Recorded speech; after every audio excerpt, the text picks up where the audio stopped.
Good morning all of student. आज जो है हम लोग आप लोगों को क्रिटिकल एंगल और टोटल इंटरनल रिफ्लेक्शन के बारे में आपको आज बताएंगे। ठीक है, अब जो है हम टॉपिक स्टार्ट करते हैं बेटा। तो हम पहले बात करते हैं क्रिटिकल एंगल क्या है, जिससे हम लोग बात करते हैं क्रिटिकल एंगल की।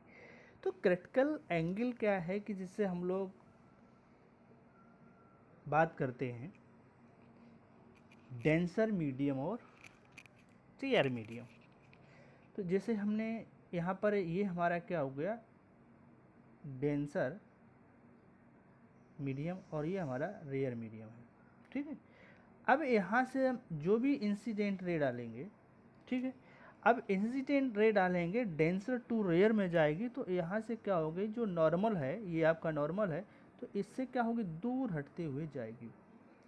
जैसे जैसे हम यहाँ से अगर एंगल बढ़ाते जाएंगे इंसिडेंट, तो वैसे वैसे क्या नॉर्मल से दूर हटती चली जाएगी। फिर ये किस पे आ जाएगी, इस तरह से ये सरफेस पे आ जाएगी। तो अब जब ये सरफेस पे आ जाएगी, तब यहाँ से जो हमारा एंगल जो बनेगा, अब ये सरफेस पे आ गया, तो ये जो हमारा इंसिडेंट एंगल होगा, यही हमारा क्रिटिकल एंगल हो जाएगा। यहाँ से ये एंगल क्या हो गया, रिफ्रैक्शन एंगल, ये 90 हो गया। जब रेयर मीडियम में रिफ्रैक्शन एंगल यानी अपवर्तन कोण 90 हो गया, तो जो यहाँ पर डेंसर मीडियम में जो आपतन कोण होगा, वही हमारा क्रिटिकल एंगल कहलाएगा। क्या कहलाएगा बेटा, क्रिटिकल एंगल कहलाएगा। जैसे हम लोग बात करते हैं कि the angle of incidence in the denser medium for which angle of refraction in the rear medium is 90 called critical angle of denser medium and is denoted by IC, denoted by IC। Okay, देखिए यहाँ पर figure भी हमने आपको ऊपर पहले बताया था कि यहाँ पर ये आपका क्या हो गया, रेयर मीडियम है, ये आपका डेंसर मीडियम है। यहाँ से आपको कोई एक ऑब्जेक्ट लिया, तो यहाँ से आपका डेंसर टू रेयर में गया, तो ये आपका आई हो गया, ये आपका आर हो गया। जैसे आपका यहाँ पर ये एंगल इंक्रीज हुआ, तब यहाँ पर ये आपका 90 आया। फिर अभी जब ये 90 हो गया, तो क्रिटिकल एंगल हो गया।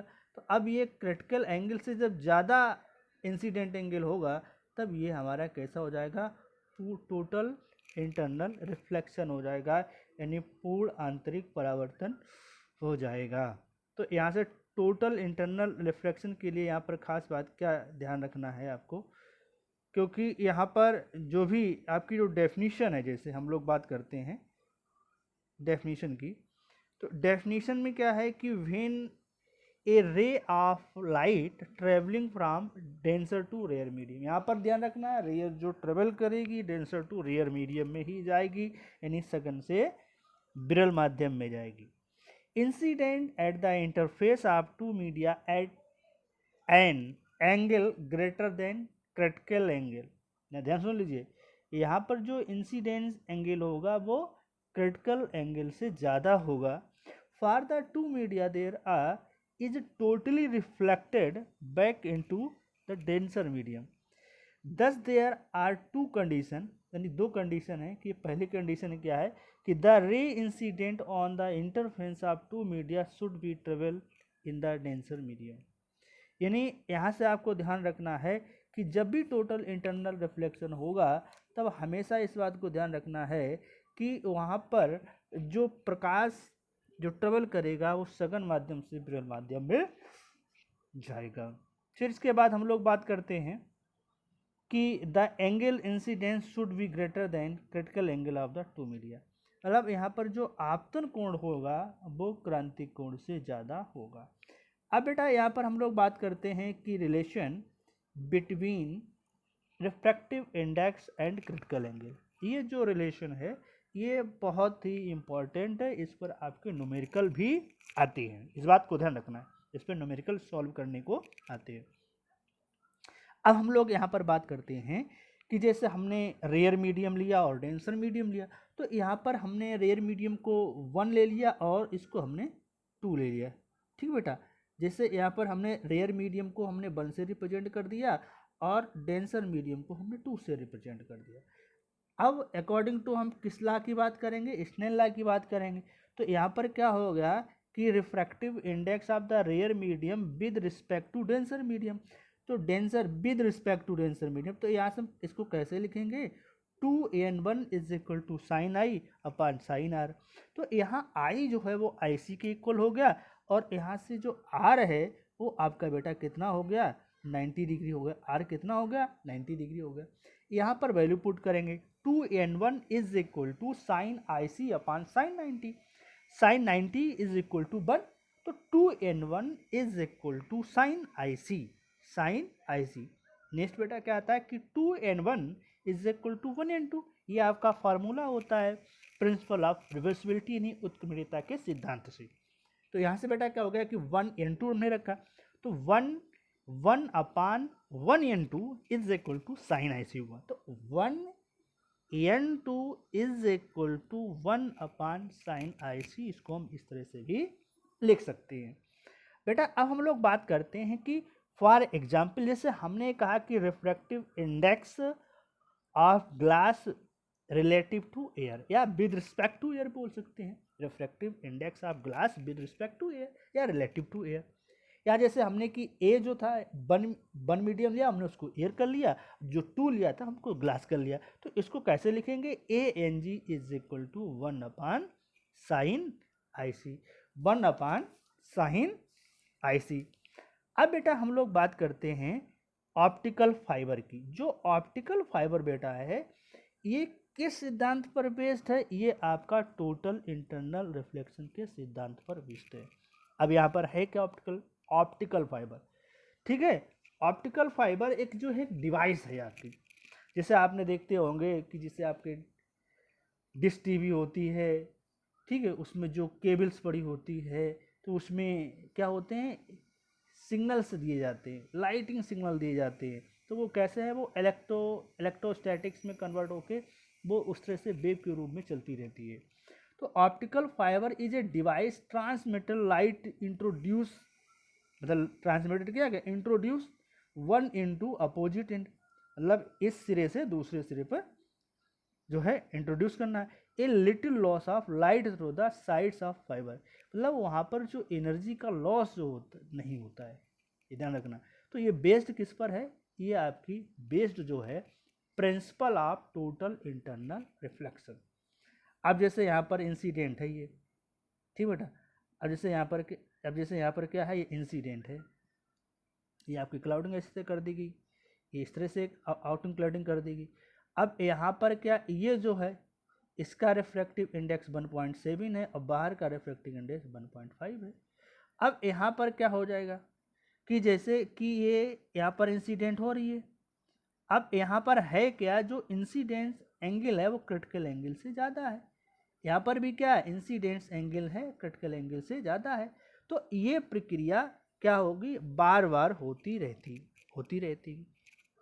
तो जैसे हमने कहा है कि जैसे कहा कि जब प्रकाश किरण तंतु के एक सिरे पर छोटे कण पर आपतित होती है तो ये वायु से क्वार्टज से अपवर्तित होती है।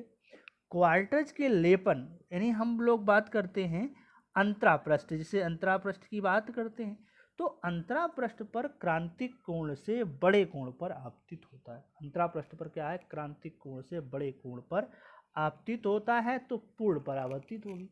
यानी जब पूर्ण परावर्तित कब होगा, जब आपका कोण आपतन कोण क्रांतिक कोण से ज्यादा होगा, तब पूर्ण परावर्तित प्रकाश होगा, ठीक है। और ये प्रक्रिया कई बार दोहराई जाती है, तो इस प्रकार प्रकाश का किरण बार बार पूर्ण परावर्तित होता है। ऐसा होता है, पूर्ण परावर्तित होता है, पाइप के दूसरे सिरे पर पहुंचती है, तो क्वार्टज का जो वायु का अंतरापृष्ठ है, जैसे हमने बात कही है कि ये वाला सिरा है, ये वाला अंतरापृष्ठ है, तो यहाँ पर क्या होगा, जो बाहर जो क्वार्टज वायु अंतरापृष्ठ पर क्रांतिक कोण से कम कोण पर आपतित होकर ये फिर जो है इस तरह से बाहर निकल जाता है। तो यहाँ पर क्या है कि जो पूर्ण आंतरिक परावर्तन हुआ तो उसमें ऊर्जा का ह्रास नहीं हुआ। तो ये जो युक्ति बनी यानी ये डिवाइस बनी, एक विशेष ऊर्जा के ह्रास के प्रकाश सिग्नलों को हम प्रक्षेपित कर सकते हैं। क्या कर सकते हैं बेटा? ट्रांसमिट कर सकते हैं। तो यहाँ पर जो विद्युत सिग्नल होते हैं और जिससे उनमें ट्रांसड्यूसर लगाए जाते हैं, विद्युत सिग्नल को प्रकाश सिग्नल में परिवर्तित किया जाता है। तो इसके उपयोग जो है एक अभिग्रहण होता है, यानी एंटीना जैसे हम लोग आते हैं तो उसको एक्सेप्ट करता है। तो प्रकाशिक तंत्र का जो उपयोग होता है, जिससे हम लोग लाइट के टेस्टिंग में किया जाता है, जैसे लाइट पाइप में किया जाता है और चिकित्सा के क्षेत्र में भी किया जाता है। ठीक है, तो यहाँ से ये टॉपिक आपका फिनिश होता है। तो अब बेटा हम लोग बात करते हैं कि अब आप लोगों को क्या ध्यान रखना है बेटा, कि अब आप चैनल को लाइक करेंगे, सब्सक्राइब करेंगे, और ये बहुत ही इम्पोर्टेंट टॉपिक था, इस पर आपके क्वेश्चन जरूर से ज़रूर बनते हैं। यहाँ पर जो हमने फार्मूला आपको बताया था कि रिफ्रैक्टिव इंडेक्स और क्रिटिकल एंगल के बीच 1n2 is equal to 1/sin IC, इस पर आपको फार्मूले पे ध्यान रखना है। इसके बाद जो स्नेल के नियम के हमने फार्मूले बताए थे उन पर भी आपको ध्यान रखना है। n is equal to sin I/sin R equal to B1/B2 equal to λ1/λ2, इस पर भी आपके न्यूमेरिकल से आते हैं बेटा, इस बात को ध्यान रखें। ठीक है, n is equal to C/B, इस पर भी न्यूमेरिकल आएंगे। और अंत में आपसे कहना है कि चैनल को लाइक, सब्सक्राइब और कमेंट जरूर करें और लोगों को जोड़ते रहें, ये आपसे हम उम्मीद रखते हैं। और मैं अपनी बात को यहीं से समाप्त करता हूँ और आप सभी को धन्यवाद ज्ञापित करता हूँ। Thank you.